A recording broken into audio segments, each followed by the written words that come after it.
tools starting at just $7. Everything's new with thousands of new items every Saturday. We have what you don't know you're looking for. Finders keepers, get there. So Charles Miller is here this morning. He, of course, is with Scenic City Neurotherapy. And I was sitting here in my head, Charles, trying to think about all the different ways I could begin our conversation today, because off camera, you've already said a mouthful. It's like, I caught a fish this big, some of the vocabulary words you're throwing around. But this is how I think I want to start. We're going to talk about mental health and brain health. And so often those conversations can feel a little bit heavy. And burdensome, and yet you come in with a lot of optimism and hope, and kind of this morning, proof of performance, if you will. Oh yeah, that's a great way to put it. When we talk about mental health, I think the reason it feels so heavy is because there hasn't been a lot of really excellent options. You know, it's been very much focused on symptom management, which is necessary to an extent. But once we talk about actually getting patients into what we call remission of symptoms, there's not a huge group of people that make it to that finish line. Right. So you've been doing kind of some studying of your own. You've had these approaches that you take at your office, and by the way, you're one of the leaders in the country, really, when it comes to helping people in this specific way. But when you compare number to number, what I think I heard you say is like a national average hovers around 50 to 60% effective benefit.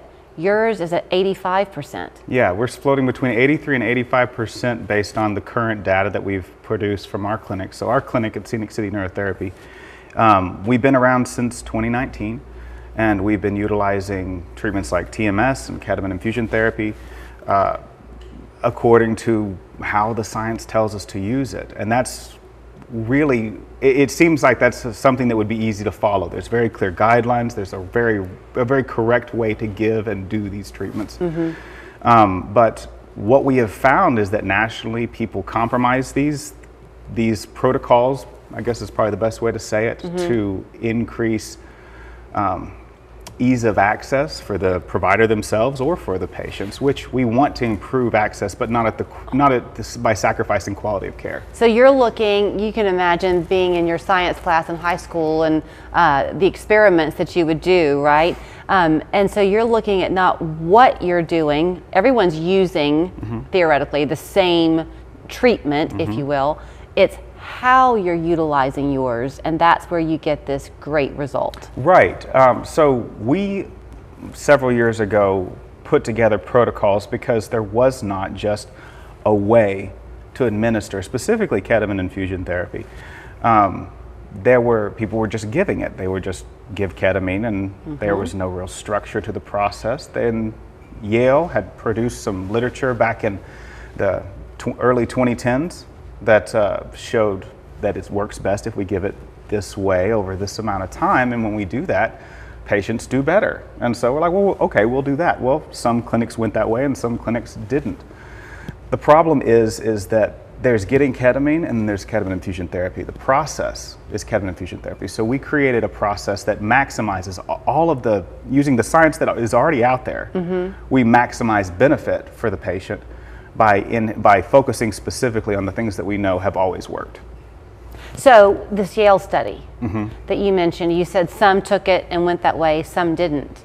Where did you fall? We ended up going with what is peer-reviewed and tested and is the standard in science. So you were telling me something. Charles always teaches me some vocabulary words. So I tried to jot this one down. Your abbreviation is MSKIT? MSKIT. It's a minimally stimulated form of ketamine infusion therapy. A lot of people, when they hear the term ketamine. Did you say minimally stimulating? Okay. Minimally stimulated ketamine infusion therapy. It's an approach that doesn't focus on trying to drive any type of thought or feeling, which is what a lot of clinics take. That's actually shown to decrease the efficacy by almost 30% based on the national average.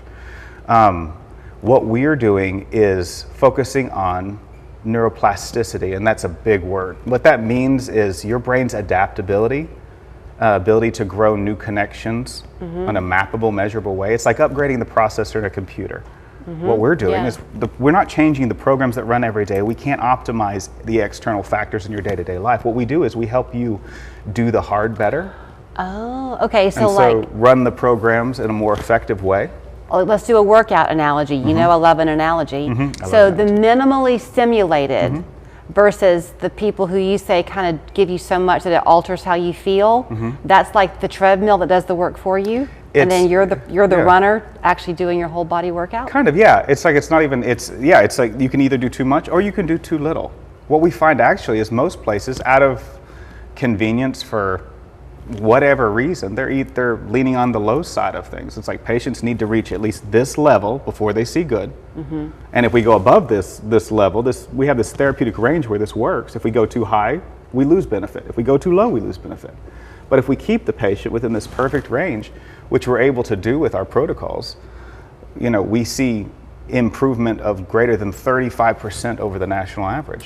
Talk about some of the things that you treat, because we're talking to some degree kind of esoterically this morning. Let's get in the trenches. Okay. You help with depression, anxiety. Anxiety, PTSD is a strong responder to ketamine infusion therapy. OCD, even bipolar 1 and 2. A lot of people look at our mental health issues as being purely a chemical imbalance issue. Well, that theory, it doesn't fully encompass the picture. We've learned that there's a pathway issue. So if you think of the chemicals in the brain like serotonin, norepinephrine, dopamine that people talk about all the time as the cars, the dendritic pathways, the pathways that we stimulate with our process are the roads that the cars travel on or that stimulate. And so what we're doing, instead of adding cars to the road, we're repairing the roads. So essentially what you're saying is that your brain, like other parts of your body, can heal. Yes. You just have to aid it, not mask it. Yeah, it's what we're doing is we are taking the brain's very natural neuroprotective, neuroregenerative process and giving it a boost using a very, it's a very natural neuroregenerative process with a very unnatural catalyst. If 5 people came into the clinic today and all 5 were there for PTSD, let's go with that. Each of those 5 people will experience progression through you in their own way? Yeah, and a big piece of our program is education for the patient, helping them set adequate expectations. So there's pieces that you can't avoid with this process, meaning that this is physiology. We're going to improve cognition, functionality, emotional regulation in 100% of people that get the treatment. The reason we see patient-reported remission not at 100% but at 85 is because it's expectation. It means that it's like if we gave somebody who didn't have legs, we give them legs. And now they have to learn to walk and use them. It's very much dependent on both pieces. It's almost a difficult thing, I think, for some people to totally believe because it's so different from what we've grown accustomed to thinking the treatment is. But I know what you like to drive home when you're here is that it is a move forward where you're healing yourself. And it's not a replacement. It's not a daily medication. It's none of these things. You come into our facility, you do the treatment there. Once we get through stabilization, right now with our numbers, it's 83 to 85% of patients see greater than 50% reduction in depressive symptoms. That's huge. That is kind of like the standard we say when a treatment works and is viable.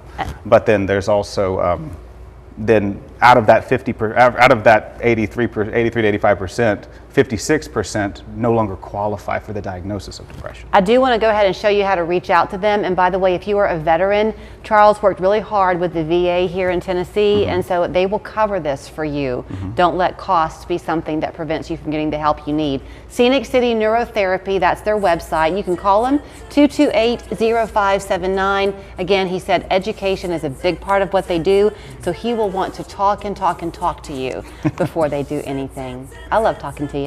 Thank you for having me.